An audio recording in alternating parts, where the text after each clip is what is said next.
Na Transamérica, Corpo em Movimento. Com a educadora física Munize Gletzel, que está aqui conosco mais uma vez. Munize, bom dia, tudo bem? Bom dia, tudo ótimo. Bom dia a todos. Setembro Amarelo, né? Nós estamos em pleno Setembro Amarelo. Como os exercícios físicos podem auxiliar no tratamento da ansiedade? Lembrando que Setembro Amarelo trata das questões, né, funcionais, das questões cerebrais, das questões emocionais, não é isso? As funções, né, do nosso cérebro. E as disfunções provocam ansiedade. Sim, exatamente. Como que os exercícios físicos podem auxiliar nesse processo? É muito importante falar, né, que o Setembro Amarelo está muito ligado à depressão e às consequências dessa doença. E a depressão é uma doença séria que a gente precisa parar, observar e tratar. Ela é uma doença psiquiátrica em que há um desequilíbrio de neurotransmissores no cérebro, que o exercício físico atua reequilibrando essa situação e devolvendo ao indivíduo diversas consequências que a doença traz.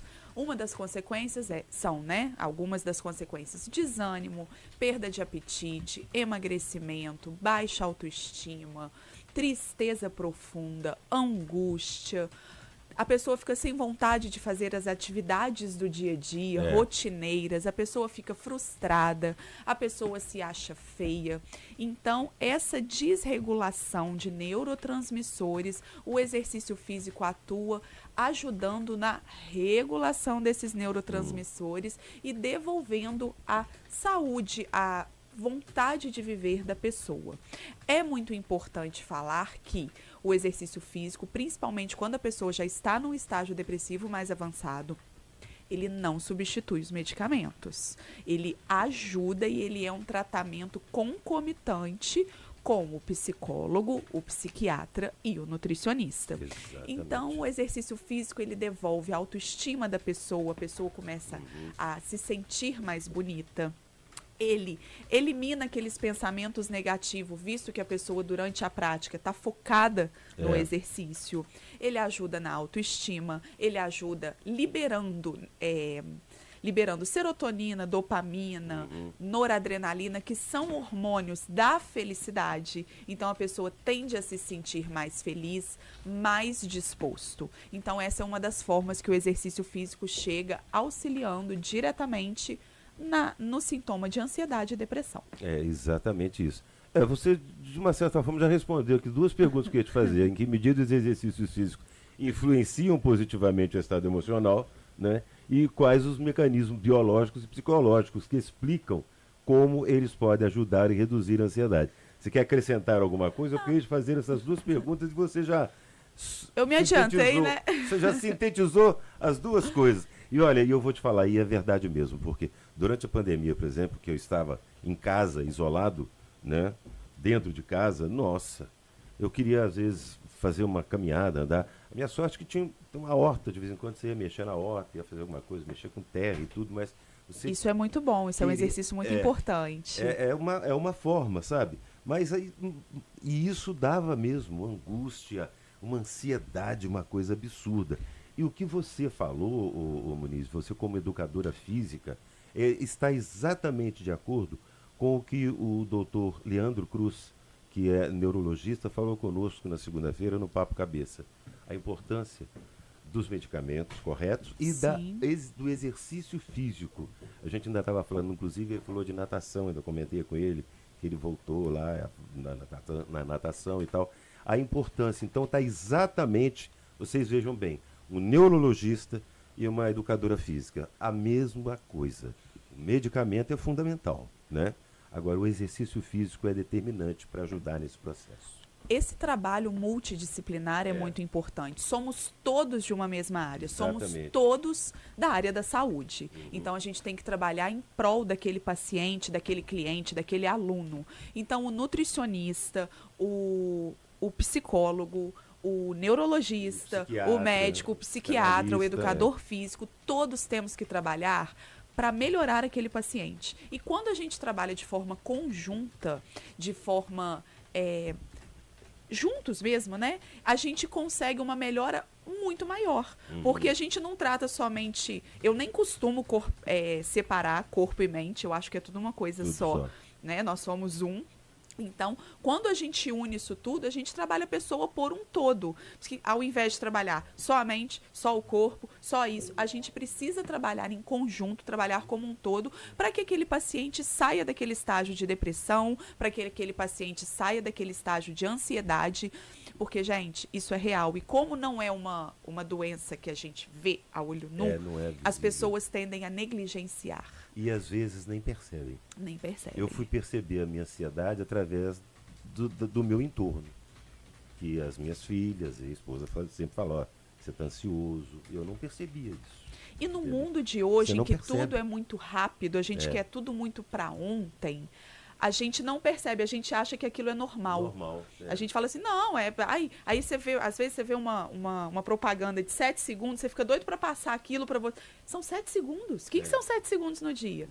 E aí a gente, com essa globalização, com essa informação rápida, a gente já tende a ficar mais ansioso.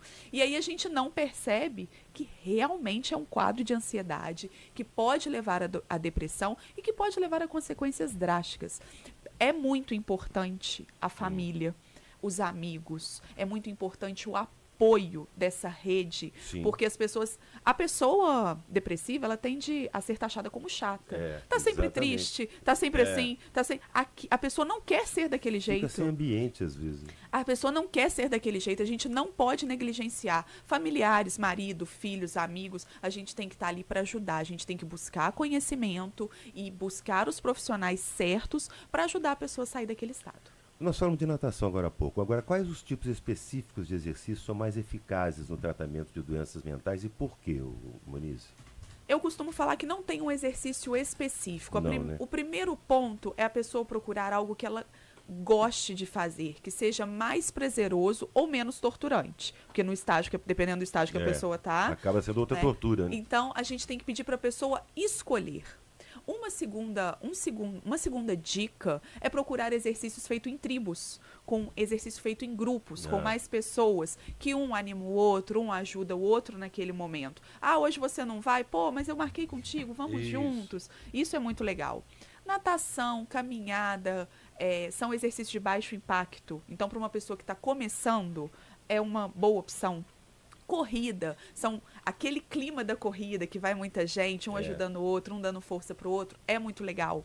Eu falo que luta é excelente, porque às vezes você tá com aquela raiva, aí você quer extravasar, aí você coloca na luta, que é uma boa opção. Sem dúvida. E a dança, eu acho que o corpo fala muito. Então, através da dança, a gente pode externalizar aquilo que a gente está sentindo e jogar para fora, sabe? Além de trazer boas energias, além de você escutar uma música que você gosta, e isso tudo vai fazer você liberar ainda mais neurotransmissores que vão regular aquela desregulação que está no seu cérebro naquele momento. Para quem nunca praticou exercício físico regularmente, a melhor maneira de começar e quais os benefícios elas podem esperar em termos de alívio, assim? Primeiramente, procurar um educador físico. Isso é muito importante para que você comece o exercício de forma correta, de forma gradual, na postura correta, para você evitar lesões e mais uma frustração. Sim. Senão você acaba ficando mais uma vez frustrado. Então, primeiro, procurar um educador físico. Segundo, você procurar um exercício que você goste. E terceiro, e não menos importante, você eu falo que você fazer aquilo que você gosta, que aí você vai ter como consequência a melhora da autoestima, a regulação do seu sono, que vai melhorar muito a sua qualidade de vida naquele momento e para todo mundo. Você vai ter uma melhora da sua autoestima, a regulação do seu sono, você vai ter a liberação desses neurotransmissores que vão liberar o hormônio da felicidade, que vão te trazer mais disposição, mais energia e vão te liberando aos poucos de todos aqueles sintomas de ansiedade, angústia e estresse que você está vivendo. Como que a prática regular de exercícios físicos se integra a outras formas de tratamento da ansiedade, por exemplo, como a terapia cognitivo-comportamental ou o uso de medicamentos? Como a gente falou, essa multidisciplinaridade é muito importante. Não existe... Todo mundo falava antigamente, mente sã, corpo são. A gente precisa dos dois sãos ao mesmo tempo. Exatamente. Então, essa integração, essa integralidade, essa multidisciplinaridade é extremamente importante. Não dá para separar corpo de mente, nós somos um só. Tá tudo junto, a gente costuma falar em corporeidade, tá tudo junto, tá tudo misturado. Então, a gente precisa do acompanhamento médico, do acompanhamento nutricional, psiquiátrico, psicológico e do educador físico. Uma coisa não anda sem a outra. Só para a gente finalizar, você praticamente já falou sobre isso, mas é para a gente reforçar.